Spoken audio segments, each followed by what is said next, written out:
이 시간은 우리는 누구였는가 라는 제목을 가지고 하나님 말씀을 증거하도록 하겠습니다. 여러분들이 읽으신 본문의 말씀 디도서 3장을 읽으셨는데 전체적인 내용을 먼저 보시면 디도서에서 이야기하는 것은 사도 바울이 디도에게 바랬던 목회상이 있었기 때문에 또 자신이 영적 아들과 같이 여겼던 자였기 때문에 그에게 목회를 어떻게 해야 될 것인가를 알리게 하기 위해서 쓴 것이 디도서입니다. 그래서 디도서와 디모데전후서 똑같이 목회서신이라고 불리면서 사랑하는 그런 아들에게 편지하는 심정으로 유언과 같은 메시지를 주고자 준 메시지라고 보시면 되겠습니다. 그래서 이 디도서는 세 가지 관점을 제시하면서 디도에게 사도 바울이 부탁하고 있는데, 첫 번째는 그레데 섬에서 목회했던 디도가 교회를 세우기 시작했는데 그 그레데 각성에 있는 교회들이 작은 교회들이었습니다. 개척교회였는데 조직을 잘 수립해서 장로를 세우고 또 그 장로와 함께 이제 세워서 나가야 될 집사와 감독 등등등 여러 직분자들이 잘 세워져서 교회로서의 아름다운 조직을 세우기 위해서 그것을 가르쳐주기 위한 목적으로 쓰여졌다는 걸 볼 수 있고요. 또 한 가지는 전통 교리를 수호해라. 하나님 말씀 외에는 그 어떤 것도 혼합이 돼서는 안 되고 그것에는 절대 타협이 없다는 관점으로 전통 교리를 수호하라. 하나님 말씀을 수호하라는 관점으로 이 디도에게 준 메시지라는 걸 볼 수 있고요. 또 한 가지는 그레데 섬에 살았던 사람들의 모습이 당시 속담에 나올 정도로 자기의 배만 부르기를 원하고 자기의 욕심만을 채우는 사람들이라고 얘기할 정도로 그레데 출신 이렇게 얘기하면은 그 사람들 얘기할 정도로 그들의 행동 자체가 아름답지 못했다는 거예요. 그래서 그들이 그 개중에는 예수를 믿는 사람들도 있었을 거 아니에요. 근데 그들이 갖는 그 모습들 자체가 아름답지 못하니까 말씀을 통하여서 교정해주고 그리스도인의 참된 모습이 어떤 것인가를 알려주기 위해서 이 디도서를 편지로 줬다는 것입니다. 그런 관점으로 여러분들 이 디도서를 보시면 오늘 본문은 특히 불신 이웃에 대해서 아름다운 모습을 갖지 못했던 그레데 섬의 사람들을 꼬집으면서 우리가 먼저 하나님의 은혜를 받은 사람으로서 어떻게 해야 되는가. 우리가 은혜를 받은 것은 성경에 보면은 남들보다 열심히 해서 노력해서 또 애를 써서 받은 것이 아니라고 이야기를 합니다. 그래서 오늘 여러분들과 저는 은혜를 받아서 이 자리에 앉아 있는 거거든요. 오늘 말씀을 통해서 나는 누구였었는가, 우리는 누구였었는가를 살펴보심으로 여러분들의 살아가는 그 삶 속에 하나님의 그 말씀을 통하여서 불신 이웃을 대할 때에 아직 믿음이 연약한 자들 교회 안에 있을 수 있나요? 있을 수 있죠. 믿음이 연약한 것은 기다려주면 성장할 수 있겠지만 아직 믿음이 없는 사람들도 있을 수 있다는 것입니다. 그리고 교회 안에도 그런 사람이 있다면 세상에는 더더욱 많겠죠. 그런 사람들에게 우리는 누구였는지를 다시 한번 생각해 봄으로써 그들 또한 우리가 불쌍히 여기고 긍휼히 여기는 그 마음을 갖고 나가야 된다는 것을 오늘 말씀을 통해서 여러분들 다시 한번 확인하시기를 간절히 바랍니다. 그래서 오늘 말씀은 우리는 누구였는가 세 가지 모습으로 여러분들에게 말씀을 전달해 드릴 것인데, 첫 번째, 우리는 누구였는가? 올챙이와 같았던 존재였다는 것입니다. 올챙이와 같았던 존재. 딱 감이 오시나요? 왜 올챙이를 얘기했을까요? 누가 뭐를 모른대요? 개구리가 올챙이적 시절을 모른다라는 얘기를 합니다. 건방증이 심한지는 잘 모르겠고요. 그래서 그런지는 모르겠지만 올챙이적 모습을 모른다는 거예요. 우리가 전에 어떤 자였는지, 우리가 어떤 모습의 사람이었는지를 모르기 때문에 이러한 모습으로 나가게 되어진다는 거예요. 자, 2절 말씀에 보시면 아무도 비방하지 말며 다투지 말며 관용하며 범사의 온유함을 모든 사람에게 나타낼 것을 기억하게 가라 라고 말씀하고 있습니다. 이 말씀을 주신 이유가 무엇일까요? 그들의 예전 모습을 모른다는 것이에요. 예전 모습을 모르고 상대를 비방하고 다투면서 관용하는 그 모습이 없고 온유함 없이 나가는 그들의 모습이 있기 때문에 이 말씀을 통하여서 예전에 내 모습이 어떠했는지를 기억하게 하라는 거예요. 우리의 예전의 모습은 어떻습니까? 저를 봐주세요. 저를 보시고 말씀을 들으셔야 돼요. 예전에 우리 모습이 어땠는지. 우리 모습이 바로 올챙이와 같았다는 거예요. 올챙이와 같았다는 거예요.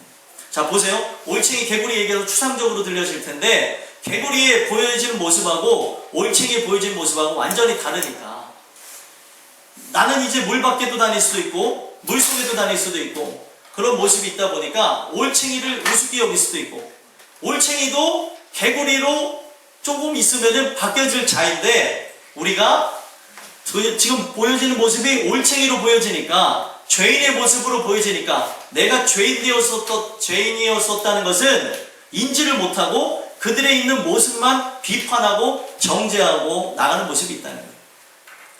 그래서 오늘 말씀은 우리의 모습은 예전의 모습 자체가 죄인이었다는 것을 밝히면서 구체적으로 이야기를 하고 있는데 안으로 들어가서 보면 우리도 전에는 어리석은 자요라고 얘기하고 있습니다. 3절에 어리석다는 말이 무엇일까요? 어리석다는 것은 준비해야 될 것을 준비하지 않는 사람을 어리석다고 얘기합니다. 다른 세상의 개념에서는 어리석은 것은 저 사람이 경험이 부족하다, 지식이 부족하다, 행동하는 게 어눌하다 할 때 어리석다는 말을 쓰는데 성경에서 어리석다는 것은 참 지혜를 받지 않아서 준비해야 될 걸 준비하지 못한다는 거예요. 예시로 슬기로운 5처녀와 미련한 5처녀가 성경에서 등장하는데 미련한 5처녀와 슬기로운 5처녀의 차이점은 무엇이었습니까? 둘 다 등은 갖고 있었는데 미련한 5처녀는 기름이 없었다는 거예요. 어리석은 5처녀는 기름을 준비하지 아니하고 신랑을 맞이하려고 했다는 겁니다. 신랑은 늦게 오는 이유가 무엇입니까? 신부가 신방에 들어와서 지낼 수 있도록 모든 준비를 마치고 돌아오겠다는 것을 예시했다는 거예요. 내가 언제쯤 올 것이다. 분명 우리 주님도 언제쯤 올 것이다 라고 얘기를 하셨죠. 그때와 그 시는 정확하게는 알 수 없지만 기다리는 자가 주님을 만날 수 있도록 말씀하신 것은 동일하다는 거예요. 신랑을 기다리고 있는데 신부가 그 모습에서 준비를 하지 않고 밤이든 낮이든 나를 위해서 오신다고 하는데 나를 위해서 오는 신랑처럼 모든 신방을 꾸미고 천국을 예비하러 가신다 그랬어요. 처소를 예비하러. 이 처소가 다 마련이 되어지면 가는 순서는 정해져 있지가 않습니다. 오는 순서는 정해져 있지만 주님 앞에 가는 순서, 부름을 받는 순서는 젊은 사람도 일찍 부름을 받을 수도 있고 또 연세가 많은 분이신데도 더 늦게 부름을 받을 수도 있습니다. 오늘 우리가 이 말씀을 통해서 준비가 되어졌느냐를 봐야 된다는 거예요. 신랑이 오기 전에 필요한 기름을 맞이했느냐, 기름을 내가 준비했느냐, 이것은 예배를 통해서 우리 신앙생활을 통해서 얻게 될 하나님의 의를 의미하는 것인데 이 땅에서 하나님이 우리를 향해서 말씀하시는 이신칭이라고 하는 것, 믿음으로 의롭게 되는 하나님께서 주시는 그 의로움을 우리가 체험하지 못했다면 이것이 바로 어리석다는 거예요. 의롭다고 칭함을 받지 못하고 부름을 받게 된 자는 준비를 못한 것으로 결국에는 혼인잔치에 들어가지 못한다는 겁니다. 여러분들과 저는 이 주신 은혜를 통하여서 나는 예배를 드리고 있어요. 이거는 형식, 등과 같은 거예요. 기름은 무엇이에요? 이 예배 가운데 하나님이 부어주시는 은혜라고 보시면 돼요. 지금 예배를 다 같이 드리고 있어요. 어떤 사람은 예배가 은혜롭게 진행되시는 분들, 어떤 사람은 아주 보루하게 진행되시는 분들, 이 예배가 무감정하게 진행되는 분들, 또 진지하게 진행되는 분들, 이 예배가 살아서 운동력 있는 분들 다 다릅니다. 우리가 이 예배를 통하여서 의로움을 얻지 못하게 되어진다면 하나님의 은혜를 우리에게 부어주시는 그 역사, 의로움을 맛보지 못한다면 이것이 바로 어리석은 자라는 거예요. 또 뭐라고 얘기하고 있습니까? 순종하지 아니하는 자요. 순종하지 아니하는 자라는 것은 무엇이었어요? 순종하지 아니한다는 것은 자기가 주권자가 돼서 자기가 하나님처럼 사는 것을 순종하지 아니한다는 겁니다. 왜 말을 듣지 않을까요? 애들이 어떤 부분에서 지시가 떨어졌는데 말을 듣지 않는 거는요, 그 안에 들어가고 보면은 듣고 싶지 않은 것, 내 주권대로 하고픈 마음이 강하기 때문에 듣지 않는 겁니다. 그래서 이 내용을 통해서 보게 되어지면 우리가 하나님의 말씀을 듣고 순종하지 아니하는 것은 내가 하나님이 되어졌기 때문에, 야, 여기서 하나님처럼 내가 되어졌다고 생각하는 사람이 없지만 근원 깊은 곳에 들어가서 보면 자기가 하나님이라고 생각되어지기 때문에 순종하지 않는 거예요. 내가 더 똑똑하니까, 내가 더 위대하니까, 내가 더 잘났으니까, 나는 저거 안 들어도 충분히 가능한데, 그 부분에서 갖고 있는 나의 오만과 자만이 있기 때문에 그 주권을 내려놓지 못했기 때문에 순종을 하지 않는다. 이게 바로 과거 하나님을 만나기 이전의 모습이라고 얘기하고 있습니다. 또 이야기하는 건 무엇입니까? 속은 자라고 얘기하고 있어요. 속은 자가 어떤 의미입니까? 속았다는 것은, 우리가 속았다는 것은 사기를 당할 때 속았다라고 얘기합니다. 그리고 성경에서 말하는 속았다는 것은 우리의 열정이 부어져야 될 때, 내 열정이 쏟아져야 될 때 쏟아지지 아니하고 다른 것을 하고 있다는 거예요. 바꿔서 얘기하면 제일 먼저 중요한 것은 우리가 말씀을 들으면서 내가 반석을 만났는가, 말씀을 들으면서 내 심령의 땅 안에 반석으로 들어가는 일들이 있었느냐, 예수 그리스도를 만나느냐, 터가 그리스도가 되어졌느냐, 이거를 살펴봐야 되는데, 터를 닦는 거에는 관심이 없이, 그리스도를 만난 거에는 관심 없이, 그리스도를 만난 후의 과정인 여러 가지 봉사하고 나를 치장하고 직분을 받고 드러내는 일에 관심을 갖고 나가는 사람들이 많다는 거예요. 지금 제일 중요한 것은요, 터가 그리스도가 되어지고 난 것이 중요하다고 성경은 증언하고 있는데, 그것에 치중해야 될 사람이 그 외적인 것에 치중해 나가고 있다는 거예요. 하나님이 나를 어떻게 볼까에 대해서는 관심이 없고 사람이 나를 어떻게 볼까에 대해서는 관심을 두고 나간다는 거예요. 이것을 속았다고 얘기합니다. 바른 열정을 갖고, 바른 은혜를 갖고 찾아야 될 것, 구해야 될 것, 만나야 될 것, 두드려야 될 것을 우리가 무엇인지를 봐야 되는데, 이 세상의 세속적인 것을 위해서는 그렇게 잘 구합니다. 이걸 주세요, 저걸 주세요 하면서 나가는 부분이 있는데, 가장 중요해야 될 나의 목숨에 대해서, 생명에 대해서는 구하지 않는 모습이 있다는 거예요. 이것을 속았다고 얘기합니다. 이 땅에 썩어질 것을 위해서 구하라고 얘기하신 것이 아니에요. 썩어질 것은 두 번째, 세 번째입니다. 첫 번째는 하나님의 나라와 의를 위해서 구하라고 했습니다. 그러면 그것을 위해서 나가야 되는 것이고, 그것을 위해서 우리는 배움을 얻어야 되는 것이고, 그것에 모든 초점을 맞추고 나가야 되는데, 이 세상은 바로 눈앞에 보이는 것이 중요한 것이냐, 그것에 집중하고 나가게 되어지니까 우리가 속게 되어진다고 성경은 증언해 주는 겁니다. 쉽게 얘기하면 그거예요.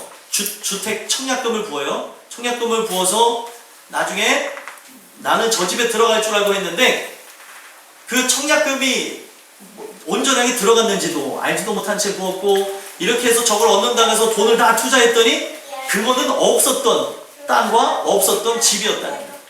오늘 우리가 이 말씀을 통해서 봐야 되는 게, 많은 사람들이 천국을 향하여서 나간다고 얘기를 하는데, 저 하늘의 집에, 하늘의 집을 얻고자 투자해야 될 것, 나의 영혼을 위해서 투자할 것은 투자하지 아니하고 내 육신을 위해서 투자하는 그것이 바로 속은 것이라고 얘기합니다.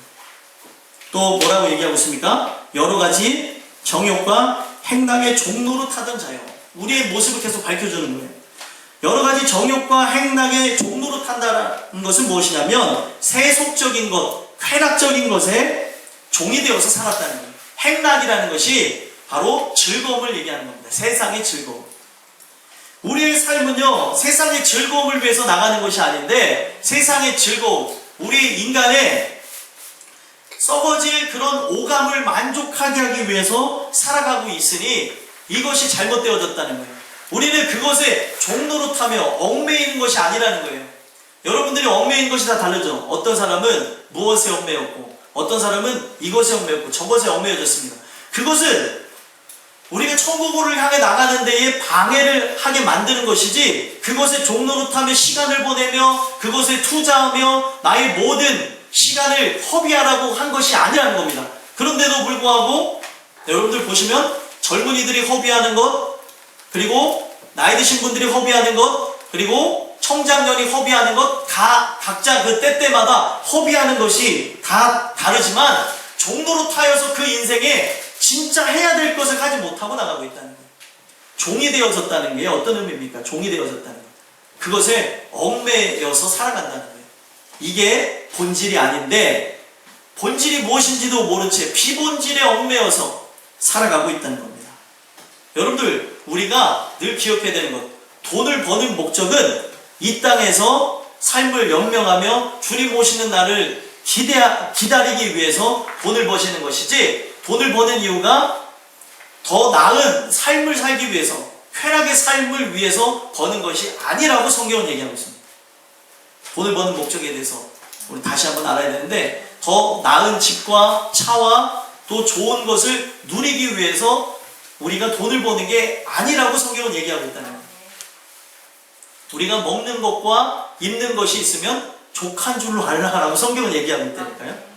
목적이 있습니다. 돈을 버는 목적. 그 목적이 오직 주의 영광을 드높이기 위해서 나가는 것이라면 괜찮습니다. 근데 이 세상에서의 삶을 연명하는 것 때문에 내가 하나님과의 관계가 얽매여지고 그것에 종노릇하게 되어지는 것 때문에 주님 앞에 온전하게 나오고 있지 못하고 있다면, 이것을 바로 우리가 자유함이 없다, 종노릇하고 있다라고 얘기하는 거예요. 소망하기는 여러분들과 저는 은혜를 통하여서 이 세상의 굴레로부터 자유함을 얻게 되기를 간절히 소망합니다. 세상에 있는 모든 사람은 종노릇하며 살아갈 수밖에 없지만 여러분들은 이걸로부터 자유로운 은혜가 있게 되기를 간절히 소망합니다. 또 뭐라고 얘기하고 있습니까? 악독과 투기를 일삼은 자요. 악독과 투기를 일삼은 건 무엇이에요? 이 세상에 나를 높이기 위해서, 나를 사람들에게 증거하기 위해서 내 자신을 세우는 데서는 악독, 어떻게 해서든 나의 목표를 이루기 위해서는 악이라고 하는 것을 일삼더라도 상관없이 나가는 것이고, 투기하는 게 무엇입니까? 남을 짓밟아서 내가 높아지고자 하는 그런 모습이 있다는 거예요. 이게 바로 죄악의 모습이요, 사단의 자녀의 모습이요, 사단의 종노릇하는 자의 모습이라는 겁니다. 제가 전달해 드리는 이 말씀이 분명 어렵지는 않아요. 여러분들 귀를 열고 들으시면 다 이해할 수 있는 내용이잖아요. 그렇죠? 이게 우리의 모습을 밝히는 것이라는 거예요. 여러분들, 우리가 이 말씀을 통해서 봐야 되는 것은, 여러분들과 저는 예전의 모습이 이러했을 수도 있고 지금 현재 내 모습이 이러할 수 있다는 것을 가정하고 들으셔야 되는 거예요. 지금 말씀의 대상자는 그레데 섬의 사람들이었습니다. 디도에게 이것을 전달하라고 얘기를 한 거죠. 그들은 신앙이 있다고 했는데 오만방자한 모습이 있었다는 거예요. 그 오만방자함, 그 자신들의 모습을 알지 못한 채 나가니까 이것을 얘기해 줬다는 겁니다. 여러분들과 저는 이 모습을 통해서 예전에 내 모습이, 현재 내 모습이 이러하다는 것을 말씀을 통해서 다시 빛비침을 얻게 되기를 바랍니다. 또 이야기하는 게 무엇입니까? 가증스러운 자예요. 가증스럽다는 게 무엇입니까? 겉과 속이 다른 거예요. 겉으로는 웃고 있지만 속으로는 욕하고 있고, 겉으로는 평안한 것 같지만 속에서는 불편한 것이 있고, 겉으로는 선인의 모습이요, 겉으로는 호인의 모습이요, 겉으로는 모든 것으로부터 제약이 없는 것처럼 보여지는 것처럼 사람들에게 꿈이나 내 안에는 제약이 있고 문제가 있고 아직도 괴로움이 있는 모습으로 나가는 것, 이것이 가증스럽다는 것. 내 본 모습을 꾸미는 거죠. 내 본 모습이 아무것도 없는 사람이면 없는 모습이 드러나야 되는데, 사람은 체면이라는 게 있습니다. 아이도 체면을 차려요. 더 먹으라 하는데, 애기들도 그러더라고요. 요즘에는 어른들만 그런 게 아니라 체면이라는 걸 차리고 내 모습을 본래 이런 모습인데도 감추는 겁니다. 이게 가증스럽다는 거예요. 또 뭐라고 얘기하고 있습니까? 피차 미워한 자였으나. 성경은 뭐라고 얘기하고 있습니까? 원수도 사랑하래요, 미워하라 그랬습니다. 사랑하라 그랬습니다. 근데 미워하는 것이 정당한 것처럼 살아가고 있다. 예전에 우리가 이러한 모습의 사람이었다는 거예요. 누구보다도 악했고 누구보다도 아름다운 모습이 없는 자의 모습, 죄인 중에 괴수라고 불려도 과언이 아닌 모습인데 올챙이적 시절을 잊어버린 거예요. 우리는 빛을 받은 자가 맞습니다. 구원함을 받았다면 빛을 받은 자예요. 그렇다고 한다 할지라도 내가 빛은 아니라는 거죠. 근데 많은 사람들이 이걸 착각하는 겁니다. 빛이 내게 비춰지니까 그 빛이 내게 비춰지는 그 은혜를 착각하여서 사단에 의해 착각을 하게 됩니다. 그 착각에 의해서 어떤 착각을 하게 되어져요? 빛이 나인 양 착각하게 됩니다. 중요한 내용이에요. 많은 사람들이 은혜 받은 것을 벼슬인 것 마냥 착각하고 나가는데 아닙니다. 성경은 분명 얘기하고 있어요. 행위에서 난 것이 아니니까 자랑치 못한다고 얘기를 하고 있는데 오늘도 내 모든 모습을 자랑하는 이유가 무엇이냐는 거예요. 나는 이것을 하는데 저 사람 못해. 에이, 이렇게 얘기할 수 있는 게 아닌데 이렇게 하고 있고, 또 여러 가지 부분에서 내 모습을 더욱더 봐야 됨에도 불구하고 다른 이들의 모습을 보는 이유는 무엇이고, 오늘도 세상을 향해서 긍휼한 마음을 갖고 나가야 되는데 아직 은혜를 받지 않은 사람을 향해서 긍휼한 마음을 갖고 나가야 되는데 그를 정죄하고 죽이려고 하는 이유가 무엇이냐? 우리의 모습을 잊었기 때문에 그렇습니다. 여러분들, 물리학적으로는 개구리가 된 이후에는 올챙이 쪽을 생각할 수 없습니다. 하지만 하나님의 은혜는 우리의 옛죄를 기억나게 하시고 우리는 은혜 받은 죄인이라는 것을 늘 기억하게 하실 줄 압니다. 네. 여러분들과 제가 주시는 은혜를 통하여서 내 모습이 어떠했는지를 늘 기억하심으로 다른 사람들을 사랑하는데 부족함이 없는 은혜가 하늘로부터 임하게 되게 하길 소망합니다. 네. 두 번째로는요, 우리는 누구였는가? 긍휼하심을 따라 중생의 씻음을 받은 자라는 거예요. 그분의 긍휼하심이 있었기 때문에 우리는 구원함을 얻은 것이지, 그분의 긍휼하심, 긍휼하다는 게 무엇이에요? 긍휼히 여긴다는 게 불쌍히 여긴다는 거예요. 이거는 이유가 있습니까? 없습니까? 이유가 없어요. 하나님의 이 주권적인 사랑, 이 광대하신 사랑은 인간의 얄팍한 지식으로는 표현이 될 길이 없고요. 누구는 사랑하고 누구는 사랑하지 않느냐라고 얘기할 때에 이것은 택자와 불택자를 의미하는 게 아니에요. 하나님이 택한 자만 존재하는 것이지 불택자가 존재하는 게 아닙니다. 이중 예정을 얘기하는 게 아니에요. 하나님이 나를 향하여서 예정하신 것만 의미가 되는 것이지, 나를 구원하신 오묘하신 은혜, 태초전에 나를 조성하시기 전부터 구원하시겠다는 그 계획, 하나님의 오묘하신 섭리를 우리는 알 길이 없지만 그 은혜를 받은 사람은 감사할 수밖에 없다는 거예요. 왜 저 사람에게는 없습니까? 왜 저 사람은 아닙니까? 라고 따질 수가 없어요. 왜요? 자격이 있었으면 따질 수 있습니까? 자격이 있다면 따질 수 있겠지만 자격이 없는 상태에서 부어주신 알 수 없는 하나님의 사랑이기에 그 사랑을 받은 사람은 찬송을 올릴 수밖에 없는 것이지 왜 저 사람은 없습니까? 라고 말할 수가 없다는 거예요. 오늘 여러분들과 저는 이 주시는 은혜를 통하여서 하나님의 자비와 사람을 사랑하심이 그 나타나는 것, 우리는 알 수가 없는 부분이에요. 왜 저 사람을 사랑할까? 왜 하나님이 왜 저분을 사랑하셔서, 왜 이분을 사랑하셔서 하나님이 이렇게 진행하는가? 우리는 알 수가 없습니다. 하지만 이 하나님의 사랑하심이 나타나게 되어지면 분명히 5절에도 나와 있는 게 뭐예요? 우리를 구원하시되 우리가 행한 바 무엇으로 말미암지 않는데요? 의로운 행위로 말미암지 않았다는 거예요. 누구보다도 뛰어나서, 누구보다도 애를 써서, 누구보다 예뻐서가 아니라 그가 우리를 향하여서 가지시는 주권적인 행동에 따라 긍휼히 여기심으로 우리가 중생의 씻음을 얻었다는 겁니다. 여러분들과 저는 하나님의 사랑을 받아본 사람은 알아요. 웬 말인가? 웬 은혜인가? 왜 하필 저입니까? 많은 사람들 중에, 수많은 사람들 중에, 지금 인구가 많아요. 72억의 인구 중에 나를 택하셔서 땅끝 교회 보낸 이유가 무엇입니까? 하나님의 그 오묘하신 사랑을 우리는 이 작은 입술로 형언할 길이 없다는 거예요. 여러분들과 저는 그런 은혜를 받은 사람이라는 것을 기억하셨으면 좋겠습니다. 그러면 은혜를 받는다는 것은 제가 빛의 역사를 말씀드리는데 빛이 쭉 비춰지는 거예요. 빛이 우리에게 비춰지니까 어떤 일들이 일어납니까? 빛이 우리에게 비춰지면, 지금도 빛이 비춰지니까 환한 것처럼 어두움 가운데 있는 우리가, 빛이 비춰지니까 그 어둠이 드러나는 거죠. 그러면 이 얘기는 무엇이냐면 하나님의 은혜가 우리에게 입혀지면은 과정을 밟을 수밖에 없다는 겁니다. 어떤 과정이요? 죄인이 되는 과정. 아, 내가 이러한 사람이라는 것, 어리석고 순종하지 아니하고 속은 자고 지금도 정욕과 행락의 종로로 타는 자고 나는 악독과 투기를 일삼는 자고 가증스럽고 미워하는 자라는 것을 보여주게 하신다는 거예요. 이러한 내 자신을 비춰주게 하니까, 이러한 죄인의 모습을 비추게 하니까 누구를 비난하겠습니까? 누구를 욕하겠어요? 내 모습이 이러한 모습입니다.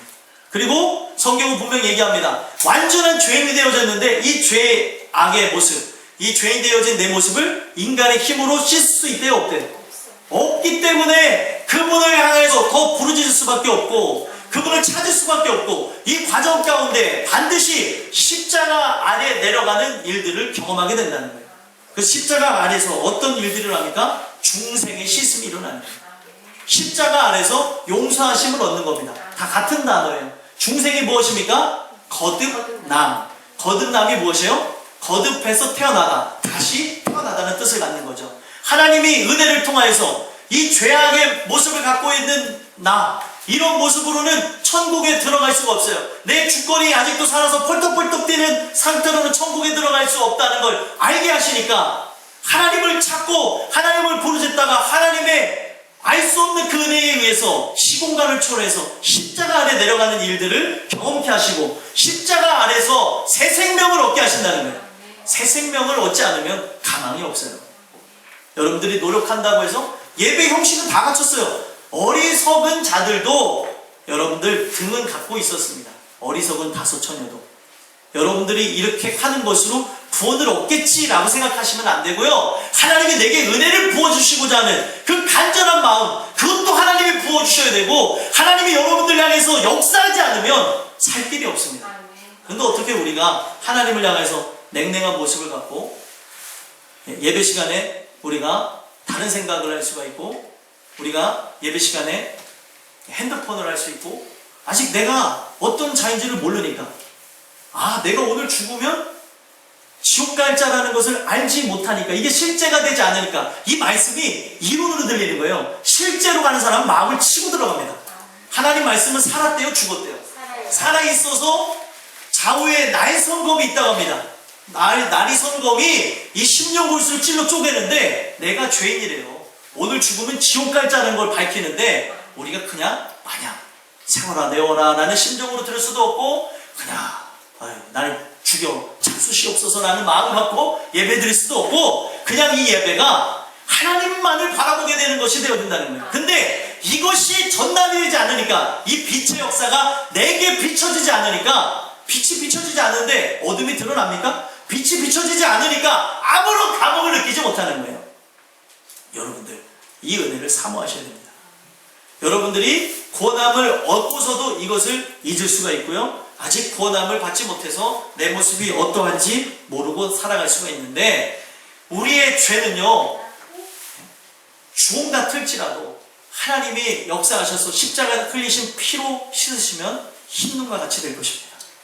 그러나 그 피를 씻으시는 십자가의 그 사건이 내게 실제가 되지 않는다면 우리는 내 주권은 계속 살아서 팔딱팔딱 뛸 것이고 죄로 인해 나갈 수밖에 없으며 우리의 삶은 어떤 것도 기대할 수가 없다. 소망하기는 여러분들과 제가 예전의 모습이 이러한 자였으나 구원함을 얻은 사람은 기쁨으로 들으시길 바라고요. 여러분들 이 말씀을 듣고 하나님을 향해서 찾고자 하는 그 마음이 진실하게 있는 자들, 진실하게 시작된 자들은 하나님이 반드시 만나주실 것입니다. 여러분들과 제가 이 주시는 은혜를 통해서 이것을 기억하고 나가는 주님의 은혜로운 자들이 되기를 간절히 소망합니다. 끝으로 세 번째는요, 우리는 누구였습니까? 성령의 새롭게 하심으로 변화된 자라는 거예요. 성령의 새롭게 하심이라고 하는 것은 어떤 것을 의미하는 거냐면 십자가와 그리스도를 통하여서 우리의 구습이 끊어져 가는 것을 새롭게 하심이라고 얘기하는 거예요. 성화의 과정이라고 하는 거죠. 여러분들이 예전에는 종로로 타다가 주인의 자녀가 되어졌어요. 그러면 종의 습성을 갖고 있을까요? 네, 가지고 있겠죠. 그 종의 습성을 하나님께서 말씀을 통해서 깨닫게 하시는 거예요. 얘 이제는 너는 이렇게 할 필요가 없다. 말씀을 통해서 인격적으로 얘기하시죠. 사랑하는 아들아, 사랑하는 딸아, 너는 이렇게 살 이유가 없다. 세상의 종노릇하며 살 필요가 없다. 그런데도 몸이 기억하여서 이 종노릇을 하고 싶은 마음이 있고, 몸이 기억해서 부추 씹던 맛과 예전에 고기를 먹던 맛을 기억해요. 하나님의 무한한 은혜, 죽을 수밖에 없는 환경에서 만나와 메추라기를, 만나를 먹여주시는 것을 자기가 눈으로 목도하고 있는데도 불구하고 이 사랑을 잊어버려요. 이게 인간의 모습입니다. 여러분들과 저는요, 이 주시는 은혜를 통해서 함께 봐야 되는 게, 하나님이 우리에게 은혜를 부어줘서 살고 있다는 거예요. 근데 지금 만나를 먹으면서 살고 있었던 이스라엘 백성들이 예전을 생각하는 거예요. 과거의 습관들, 과거에서 했었던 종으로 살아갈 때에 정말 힘이 들었는데, 그때 힘이 났던 게 뭐예요? 간만에 한 번씩 고기를 잡아서 먹고 할 때 막 힘이 났었다는 거예요. 근데 맨날 만나를 먹으니까, 만나를 처음 먹을 때 좋았을까요? 안 좋았을까요? 엄청 좋았죠. 죽을 것 같은 데서 주셨으니까. 근데 자꾸 먹으니까 이제는 옛날이 생각나는 거예요. 그래서 하나님께서는 어떻게 하십니까? 이 주시는 말씀을 통해서 구습을 끊어버리는 거예요. 구습이라는 것은 예전의 습관을 끊게 하십니다. 그래서 말씀을 통해서 인격적으로 이야기를 하시는데, 인격적으로 이야기를 함에도 불구하고 끊어지지 않으니까 하나님이 쓰시는 게 무엇이에요? 징계라는 카드를 쓰신다. 징계는 무엇입니까? 징계. 실질적으로 하나님께서 인격적으로 이것을 진행하면서 이제는 죄인의 모습을, 종노릇한 모습을 이제 없애고 하나님의 귀한 자녀로서 살아가기를 원하시는데 자녀의 모습이 없으니까 매를 들어서 사랑하는 마음에 종의 모습을 끊어주시는 거예요. 너는 내 아들이다, 내 딸이다. 성화의 과정을 나가게 하시고자 하나님이 징계를 허락하십니다. 징계가 아플까요? 안 아플까요? 엄청 아프죠? 여러분들, 매 맞기 전에 깨닫는 것이 더 큰 은혜고요, 매 맞고 나서도 깨닫는 것도 은혜입니다. 여러분들, 저는 여러분들이 더 큰 은혜를 받았으면 좋겠어요. 매 맞고도 못 깨달으면 어떡해요? 매 맞고도 못 깨달으면 지옥 가는 거죠. 예. 징계와 심판의 차이가 있습니다. 정말 중요한 내용을 얘기하셨는데, 맨날 막 두드러 패는데도 모르면 그건 심판이에요. 징계는 반드시 나의 인격적인 그런 감정과 또 영성과 지성과 이성을 갖고 하나님이 두들기세요. 그냥 와서 치는 게 아니에요. 여러분들, 인격적인 부모가 혼내키는, 훈육하는 모습을 보셨습니까? 훈육할 때 자기 감정대로 패나요? 아니죠. 그거는 훈육이 아니고 자기 감정대로 하는 겁니다. 인격대로 하는 것은요, 훈육이라고 해서 잘못됐을 때 매를 들고 때리고 이것을 왜 때렸는지 가르쳐주고 감싸주는 게 온전한 훈육입니다. 성경은 잠언서를 읽어보세요. 여기 아이를 기르시는 분들 계시죠? 잠언서들 보면 뭐라고 했냐면, 매를 들지 않는 부모는 자녀를 미워하는 부모래요. 이게 뭐예요? 성경에서는 체벌을 하라는 거예요. 잘못된 부분에서는 혼내켜주고 또 사랑해주고 보듬어주라는 거예요. 그냥 묵인하게 되면 아이들은 한 달만 지나도 다 틀어져 버립니다. 그렇습니까? 안 그렇습니까? 예. 우리 어른들도 한 달 동안 어떤 부분에서 해야 될 부분들이 온전하게 되지 않으면 다 틀어져 버려요. 그래서 매를 들어서 가르쳐 주라는 거죠. 근데 그 매를 들어주는 부분에서 원조가 하나님이신데 하나님이 감정적으로 진행하시겠습니까? 감정적으로 느끼는 사람은 하나님과 인격적인 만남이 없는 사람이고, 여러분들 지내보시면 알아요. 저거 다쳐보기도 하고 또 많은 일들을 당했던 사람인데, 젊지만 죽을 뻔했다가 살아난 적도 많은데, 그때마다 하나님이 저에게 징계를 허락하실 때마다 바로 생각나지 후에 생각나진 않아요. 왜요? 하나님이 진행하시는 것은 바로바로 사인이 옵니다. 그러면 심판이라는 것은 심판인지도 모르고 죽는 거예요. 내가 왜 이런 일이 오지? 하다가 죽는 겁니다. 네. 그러니까 근본적으로 다르다는 거죠. 하나님이 심판을 진행하시는 것인지 징계를 하는 것인지. 근데 징계를 받는 중에 버티는 사람이 있을 수 있나요? 있습니다. 한 대 맞고 잘못했다고 하는 사람과 100대 맞고 잘못했다고 하는 사람이 있어요. 그러면은 지금 여러분들이 말씀을 들으면서 이거는 하나님이 나를 징계하신 것 같은데 내가 안 듣고 있지라고 하는 걸 아는 사람은 희망이 있는 사람이에요. 그런데 그걸 끝까지 안 듣고 간다면 나 또한도 그냥 머리로만 지식적으로 빠른 것이지 심판을 받는 자였다는 것을 아시라는 거예요. 그래서 오늘 이 말씀을 통해서 여러분들과 저는 성령의 새롭게 하심을 통해서 하나님은 분명 시간이 걸리지만 우리가 씨가 누구예요? 씨가 하늘의 씨앗이 들어왔습니다. 하나님의 아들이라고 하는 그 믿음의 씨앗이 내 안에 들어왔어요. 그러면 시간이 지나면 그리스도를 닮은 모습이 나타날 수밖에 없다는 거예요. 그리스도를 닮은 모습이. 왜요? 예전에 어른들이 하는 말들이 있습니다. 씨를 도둑질을 할 수는 없대요. 그렇게 닮을 수밖에 없다는 거죠. 그러면 우리 씨앗이 하늘로부터 왔으면 시간이 지나면 누굴 닮아야 돼요? 하나님을 닮을 수밖에 없다는 거예요.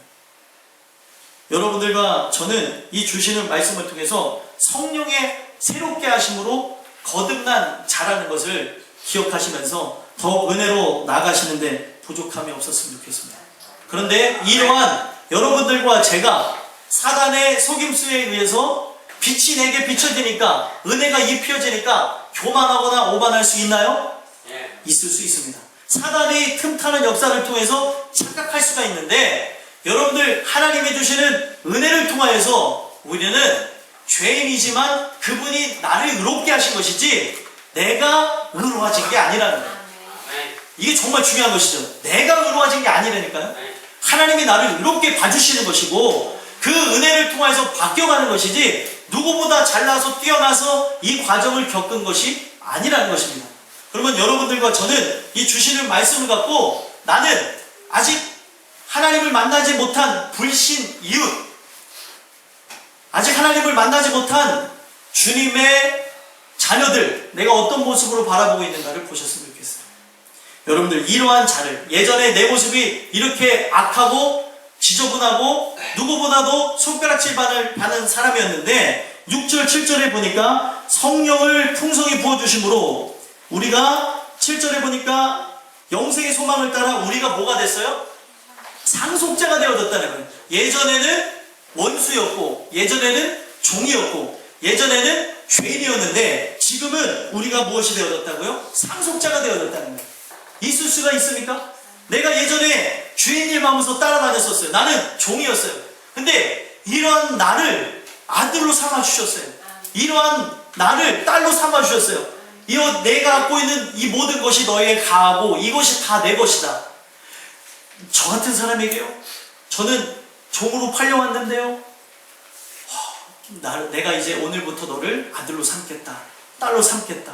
이런 은혜를 주신 거예요. 예전에 내 모습은 똑같이 종으로 팔려온 아직도 종으로 살아가는 그 사람들하고 동일한 모습이라는 거예요. 그러면 여러분들 이 모든 부분에서 내가 갖고 있는 모습이 어떠한 것인지를 나는 지금 어떤 모습으로 나가고 내 예전의 모습을 아예 잊어버렸구나. 내가 지금 오만하구나 교만하구나를 봐야 되는데 왜 내 모습은 온데간데 없이 자꾸 빛이 비춰지니까 내가 비친 양, 내가 아주 하나님이 된 것이냐, 그 누구보다도 높은 사람이 된 것이냐 살아가냐는 겁니다. 주시는 이 말씀을 통해서 여러분들과 제가 하나하나 보셨으면 좋겠어요. 우리가 누구였는지, 하나님이 이러한 여러분들과 저를 영생의 상속자가 되도록 만들어 주신 겁니다. 저는 말씀을 늘 전하면서도요 이럴 때가 있어요. 야, 이거는 진짜 처음 보면 얘기하고 싶은데 이거는 좀 아니다 싶어서 얘기하고 싶을 때도 말을 안 하는 이유가 제 모습이 옛날에 저런 모습이었으니까 말을 안 해요. 제가 누구를 향해서도 얘기를 하면은 이거는 진짜 하지 말아야지 하다가 말을 하는 경우가 있는데, 말을 하는 경우는 이건 정말 아니다 싶어서 얘기하는데 되도록이면 가급적이면 얘기를 안 하는 이유가 예전에 그러한 연약한 모습, 진짜 죄악된 모습, 누구보다도 내세울 수 없는 모습이 내 모습이었기 때문에 기다려주는 겁니다. 여러분들 은혜가 무엇이냐면 지금 눈으로 봤을 때 가능성이 없는, 저 사람에겐 가능성이 없는데, 이 사람들에겐 가능성이 없는데, 하나님은 이러한 나를 이미 믿음이 있으셨기 때문에 상속자로 나를 바라보시고 불러주셨고, 우리가 정말로 그 은혜가 입혀진 자라면 그러한 그들을 향해서 나는 이미 주권이 회복되어졌어요. 하나님의 주권이 내 안에 들어왔다면, 하나님의 눈으로 그들을 본다면 우리는 그들을 어떻게 봐야 될까요? 죄인으로? 아니면 진짜 세상 사람들이 봤을 때 근본이 없고 기본이 없는 사람들로 봐야 될까요? 아닙니다. 오늘 우리는 그들을 향해서, 죄인을 향해서 어떤 모습을 갖고 봐야 되냐면 상속자로 봐야 돼요. 나와 같이 상속을 받을 사람. 은혜가 입혀지지 않으면 가능할까요? 은혜가 입혀지지 않으면 불가능합니다. 은혜가 우리에게 들어와야지만, 야, 저 사람도 하나님이 주시는 은혜를 받으면 변하겠지. 나도 변했는데, 나도 이런 사람이었는데, 이런 것들을 알게 되는 거예요. 그래서 사도 바울이 디도에게 이것을 부탁을 하는 겁니다. 그레데 성에 먼저 은혜를 받았다는 사람들이 많이 있는데, 그 사람들은 지금 자신들이 누구였는지를 잊고 살아간다. 그것들을 기억하게 되어지도록 이 말씀을 증거하라라고 얘기를 하는 거예요. 에베소서 2장에도 보면은 우리를 하나님이 어떻게 하셨대요? 예전에 불순종하며 살았던 그 악한 영에 사로잡혀서 불순종하며 살았던 자들이 바로 우리라고 얘기를 하고, 우리가 허물과 죄로 죽었던 존재였으나 하나님이신 은혜로 살리셨다고 얘기를 해요. 가망성이 없는 우리, 하나님 앞에 나갈 수 없는 그런 우리를 살리셨다는 겁니다. 그래서 여러분들과 저는 이 내용을 통해서, 야, 이런 나를 살리신 거구나. 이런 진짜 세상 앞에 바라볼 수 없는 나를 살리셨구나를 기억하셨으면 좋겠고요. 성경에 보면은 다시 한번 이해를 돕는 내용이 있어요. 마태복음 18장에 보면은 1만 달란트의 비유가 나옵니다. 1만 달란트의 비유를 보면 내가 바로 누굽니까? 하나님 앞에서 1만 달란트를 탕감받은 자예요. 돈으로 환산할 수 없는 내용을 1만 달란트를 탕감받았다고 얘기를 합니다. 돈을 환산할 필요는 없어요. 이게 뭐냐면 한량 없는 은혜를 받았다는 거예요. 나는 왕 앞에 이 갚을 길이 없는 은혜를 받은 사람이에요. 왜요? 왜 갚을 길이 없는 은혜를 받았습니까? 내가 아들을 죽였다니까요. 내가 예수를 죽였는데 그 예수를 죽인 나를 하나님께서 용서해 주셨습니다. 여러분들은 여러분들의 눈에 넣어도 안 아픈 자식을 죽인 사람을 눈 하나 깜짝 안 하고 용서할 수 있나요? 용서할 수 없습니다. 근데 무결점하고 흠이 없으신 우리 주님을 죽인 나를 용서해 줬으니 이 은혜가 얼마나 크냐는 거예요. 그래서 1만 달란트 탕감을 받았다고 합니다. 그런데 그런 우리가 엄청난 은혜를 받았는데 나에게 육신에 대해서 조금의 잘못을 했다고 해서 나는 어떻게 해요? 너 이거 나한테 이러한 잘못을 했는데 나한테 돈을 빌려갔는데 돈을 안 갚어? 이 돈을 갚지 않으니까 너는 감옥에 보내겠다 라고 하는 그 모습이 나올 수 있냐는 거예요. 그걸 통해서 얘기하는 게 무엇이냐면, 우리가 하나님의 나를 불쌍히 여기심으로 내가 은혜를 받았는데 왜 세상을 향하여서 나가고 있는 그들, 지금 하나님의 은혜 가운데 나아가는 그들을 불쌍히 여기지 아니하고 사랑하지 않는다. 여러분들과 저는 이 말씀을 통해서 보셨으면 좋겠습니다. 나는 그들을 사랑하는 자입니다. 1만 달란트를 받은 자라고 여긴다면은 우리는 그들에 대해서, 내가 받은 거에 비해서 그들은 적게 탕감을 받은 자니까 충분히 용서할 수 있겠죠. 오늘 여러분들과 저는 이 말씀을 통해서 우리는 늘 그걸 기억하셨으면 좋겠습니다. 은혜를 받았던 대표적인 사람의 한 사람으로 부름을 받았던 사도 바울을 보면은 자기를 어떻게 표현했어요? 죄인 중에 괴수로 표현했던 것처럼 여러분들과 제가 바로 1만 달란트를 탕감받은 자예요. 누구보다도 죄인이었고 누구보다도 우리 예수님을 잔악하게 죽인 사람이 나라는 사실입니다. 근데 나라는 그 은혜를 받았는데, 나 같은 자에게 은혜를 주셨는데 어떻게 아직 은혜가 없다고 해서 그들을 정죄하고 욕하고 나가는, 세상에 살아가면서 속이 뒤집어질 수도 있고 화가 날 수도 있고 여러 가지 모습이 나타날 수 있습니다. 그러나 우리가 누구였는지를 기억하게 되어지므로 끝까지 그 은혜가 유효하고 구원을 받는데 부족함이 없는 여러분들과 제가 됐으면 좋겠고요. 8절에 보게 되어지면 이것을 믿는 자들로 하여금 조심하여 선한 일을 힘쓰게 하려 합니다. 결국에 이 모든 부분에서 불신 이웃에 대해서 우리의 고정관념, 그 생각을 갖고 그들을 무시하거나 그들을 욕하면서 나가는 것이 아니라는 것을 알게 하기 위해서 이 말씀을 주셨다는 거예요. 여러분들, 오늘 이 말씀을 통해서 여러분들과 제가 돌아봤으면 좋겠어요. 우리가 누구였는지. 우리가 누구였는지를 돌아다보심으로 아직까지 연약한 자들이 있을 수 있어요. 우리 교회에. 그렇죠? 그 연약한 자들을 우리가 은혜로 품는 여러분들과 제가 됐으면 좋겠고요. 또한 구원에 대해서 여러분들이 늘 점검할 필요가 있습니다. 내 안에 믿음이 있는가? 내 자신을 돌아보라고 말씀하셨어요. 내 안에 그리스도가 계시지 않으면 너는 그리스도의 사람이 아니라. 사도 바울이 고린도후서 13장에 그 내용을 증거한 이유가 무엇일까요? 우리가 구원받았다고 하면서 세상의 주권자답게 오만하며 교만하며 살아갈 수가 있기 때문에 그리스도의 인격체계에 우리를 돌아보라고 그 말씀 주셨어요. 오늘 이 말씀을 돌아다보심으로 내가 누구였는지를 기억하며 늘 은혜로 나아가시는데 부족함이 없는 여러분들과 제가 되기를 간절히 소망합니다. 기도하겠습니다. 하나님, 우리는 누구였는가를